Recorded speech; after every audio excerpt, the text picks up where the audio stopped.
¿Lledó analítico? Bueno, a alguno le podrá sorprender esta pregunta porque claramente ubicamos a Emilio Lledó en 1927, Sevilla, en la concepción de la filosofía hermenéutica. Y claramente es un discípulo de Gadamer e indirectamente de Heidegger. ¿Está dentro de la hermenéutica Lledó? Sí. ¿Qué aprendió de la hermenéutica? Bueno, la obsesión por la comprensión. ¿Es un discípulo en cierta medida de Gadamer? Sí. ¿Qué aprendió de Gadamer? Bueno, la relevancia del diálogo. ¿Le influyó Heidegger de alguna manera? Sí. ¿En qué sentido? Pues concebir al ser como un ente condicionado en gran medida por el tiempo. Pero Emilio Lledó hizo una hermenéutica con su propio estilo, con su impronta, supo matizar, distanciarse de Gadamer e incluso fue un crítico de Heidegger, a quien catalogó de un burgués entre guerras que con su jerga terminológica lo único que hace, o lo que principalmente hace, es un conjunto de palabras que lo que hacen es solitariamente y sobre todo hablar consigo mismo, en una suerte de autismo filosófico. Pero si cabe compararlo, si tiene alguna intersección con la filosofía analítica, ¿de qué estaríamos hablando? El concepto filosofía analítica, nosotros no solemos emplearlo, preferimos concepción analítica de la filosofía, un sectama más amplio, que también puede emplearse de una forma estrecha. Entonces sí que se parecía a filosofía analítica. Bueno, concepción estrecha de la analítica, pues sería concebir esta filosofía como una filosofía del lenguaje, que posteriormente se fue transformando en una filosofía de la mente, filosofía de la acción y en otros campos prácticos. Y con una impronta en el mundo científico, técnico, tecnológico e incluso estético y artístico. Una definición básica de concepción analítica de la filosofía. Bueno, esa reacción dentro de la tradición filosófica que podíamos aglutinar no de una manera precisa, perfectamente exacta, sino para entendernos como tres elementos.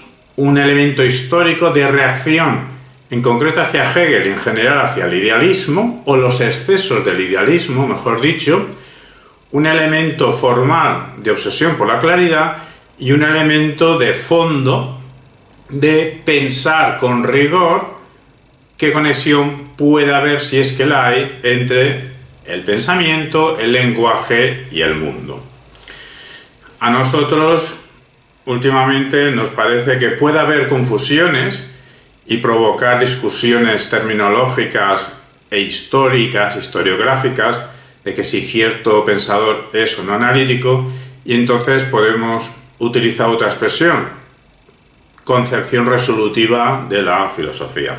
No nos olvidemos que aunque básicamente se considera a los padres fundadores de la filosofía analítica, Moore, Bertrand Russell, Wittgenstein, pues en realidad, atendiendo a lo que acabamos de decir de concepción analítica de la filosofía, con esos tres elementos historiográfico, antiidealista, sobre todo anti-hegeliano, claridad formal y contenido, lenguaje, pensamiento, mundo, pues en torno a 5 pensadores filosóficos, algunos filósofos construyeron un sistema filosófico nacidos en torno a 1838, pues serían los realmente pioneros, sin tener ellos plena conciencia o ninguna conciencia de este movimiento que podemos llamar analítico, o si introducimos un cuarto elemento que vamos a comentar, resolutivo, que serían en el ámbito continental, germánico en un principio. Bueno, hemos dicho que nacieron todos en torno a 1838, en el ámbito germánico, Brentano, Mach, o Mach pronunciado, Mach, en el ámbito anglosajón, Sidgwick, en el ámbito anglosajón estadounidense, Peirce, y en el ámbito hispano, Salmeron, Nicolás Salmeron. Ese cuarto elemento que añadimos, para llamarlo ya de otra manera, Bueno, el objetivo no llama de otra manera, sino consideramos que otro elemento importante es resolver los problemas, las complejidades que nos atraviesan. La filosofía no solo es preguntar, claro que sí, es una colección de preguntas interesantes, pero se intenta dar respuesta. ¿Para qué? Para resolver problemas, para vivir, de cierta manera, a ser posible, mejor, o de la manera que cada uno quiera. Entonces, una cierta reflexión del ámbito práctico y de todos los ámbitos que nos rodean. Hay un elemento de resolución de problemas. Así nos evitamos si este pensador es o no analítico. ¿Cabe? ¿Él es analítico o no es analítico? Bueno, pensemos si es resolutivo o no es resolutivo. En este aspecto, ¿Emilio Lledó es analítico o Emilio Lledó es resolutivo? Bueno, veamos qué relación tiene con estos elementos que hemos dicho de antiidealismo, claridad formal, pensar el lenguaje, pensamiento, mundo. Y alguno podrá pensar, bueno, espera un momento antes de seguir, pero ¿cómo que Emilio Lledó es analítico? Bueno, o intersección con la analítica. Sí, vale, relacionado con la analítica. Pero si Emilio Lledó fue un crítico del neopositivismo, fue un crítico de los excesos del neopositivismo, en concreto, fue un crítico o consideraba inconsistente el argumento que utiliza Popper para criticar lo que Popper denominaba historicismo. ¿No es cierto lo que acabo de decir? Sí, es cierto. Es cierto que criticaba los excesos del positivismo. Igualmente es cierto que valoraba y elogiaba esta metodología de pensar con claridad y con rigor desde el Círculo de Viena, inclusive Popper, pasando por Nagel, llegando pues a la actualidad, a pensadores como Rawls, de los que valoraba estos instrumentos rigurosos, intelectuales, que nos permiten analizar, contextualizar, que lo que interesa es este elemento historiográfico, contextualizar y analizar significados. Sí que Emilio Lledó es un crítico de los excesos del neopositivismo, como también otros analíticos son críticos del exceso del neopositivismo. Ser un crítico de los excesos del neopositivismo no te convierte ipso facto en un anti-analista, anti-analítico, o en un no analítico, no analista. La cuestión es que criticar todo lo que sea criticable de forma justificada. Vayamos ahora sí a este primer elemento. ¿Es Emilio Lledó anti-idealista? ¿Exactamente es anti-hegeliano? Bueno, sabemos que Emilio Lledó valora bastante lo historiográfico, piensa y valora y evalúa la tradición filosófica desde Platón hasta su actualidad. Todavía está vivo Emilio Lledó, en julio de 2023. Aquí subrayamos que valorar lo histórico, tener una actitud historiográfica, eso no te convierte en un no analítico o un antianalítico. Aunque haya el prejuicio de que los analíticos se creyeron en un principio que había que pensar desde la nada, empezar desde cero, y ahí, en cierto modo, sí que es verdad que históricamente hay un sello de como si los pensadores analíticos en filosofía pudiesen prescindir de la tradición filosófica. ¿Qué más da lo que pensó Hume? ¿Qué más da lo que pensó Spinoza? Lo que sí da es pensar con rigor el problema X. Eso es cierto. Igualmente es cierto que pensadores, claramente filósofos analíticos o filósofos como Bertrand Russell, que tuvo uno o varios sistemas filosóficos, pasó por todos y criticó a todos o casi todos, pues Bertrand Russell, aparte de su arduo trabajo científico, matemático y filosófico, hizo historia de la filosofía. O en nuestro ámbito hispano, nuestro Bertrand Russell particular, Jesús Mosterín, pues también hizo trabajo lógico, trabajo matemático, trabajo filosófico y trabajo historiográfico de la filosofía. Incluso Leibniz, que no está en las coordenadas de la acción analítica de la filosofía por tiempos históricos, no pudo ser un crítico de Hegel porque es anterior, pero bueno, Leibniz es un pensador del cual muchos analíticos se consideran afín, como nuestro Lorenzo Peña, filósofo analítico vivo en julio de 2023, pues Leibniz, muy racionalista, muy lógico, muy analítico, y también era un historiador en su tiempo. ¿Pero qué piensa Emilio Lledó de las ideas? Bueno, pues lo que piensa es que el mundo ideal ha marcado históricamente nuestro mundo vital. nuestra manera de vivir, nuestros cuerpos. Lo que pasa es que valorar las ideas, eso ipso facto no te convierte en un idealista. Es que los filósofos trabajan con ideas, entonces todos los filósofos serían idealistas. Entonces no tendría sentido la crítica al idealismo de la filosofía si todos los filósofos manejan con ideas y critican a otros filósofos que han manejado ideas. Pero bueno, aparte de las ideas, del idealismo, bueno, Emilio Lledó se refiere como programa idealista. ¿Dice algo Emilio Lledó del programa idealista? Sí. ¿Lo valora positivamente? Sí, en el sentido de que tiene una faceta creadora. ¿Por qué? Pues porque el programa idealista se separa del programa mecanicista, en que pareciese que somos cuerpos andantes que respondemos a través de causas, efectos, etc. Y entonces el programa idealista reconoce que hay una voluntad individual, que hay un sello del sujeto, que hay una marca del individuo. Y todo esto quiere decir un elemento creador. ¿Y eso es digno de valorarse según Emilio Lledó? Sí. Pero aparte de valorar esta creación, es que la creación más importante que ve en el programa idealista es a finalidades sin fin. Esto es terminología kantiana, finalidades sin fin. ¿A qué cosa se refiere esto de finalidades sin fin? Que también nos podemos retrotraer con la terminología en Platón o hacia Platón. Pues a ideas tales como la justicia, la belleza, la bondad. Y claro, todas estas ideas, si operamos con ellas, al final podemos tener cierto acceso a la verdad. Y de esta manera, con esta valoración del programa idealista, como trabajando la finalidad sin fin a través de, sobre todo, las ideas de la justicia, la belleza, la bondad, acercándonos a la verdad, de esta manera nos vacunamos contra actitudes relativistas, actitudes escépticas, en realidad la actitud postmodernista que nos rodea desde los años 80, incluso hasta la actualidad 2023.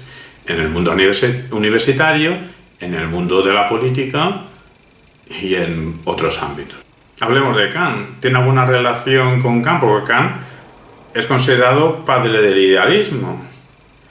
Bueno, Emilio Lledó es kantiano hasta la médula, pero esto no quiere decir que Emilio Lledó por eso sea un idealista automáticamente, porque es que Kant, pues también directo o indirectamente, sin proponérselo él, es el padre de muchas líneas contemporáneas, filosóficas, del siglo XIX, del siglo XX y del siglo XXI. Es que en la actualidad nuestro mundo es bastante kantiano, aunque muchos no lo sepan o no lo sepamos.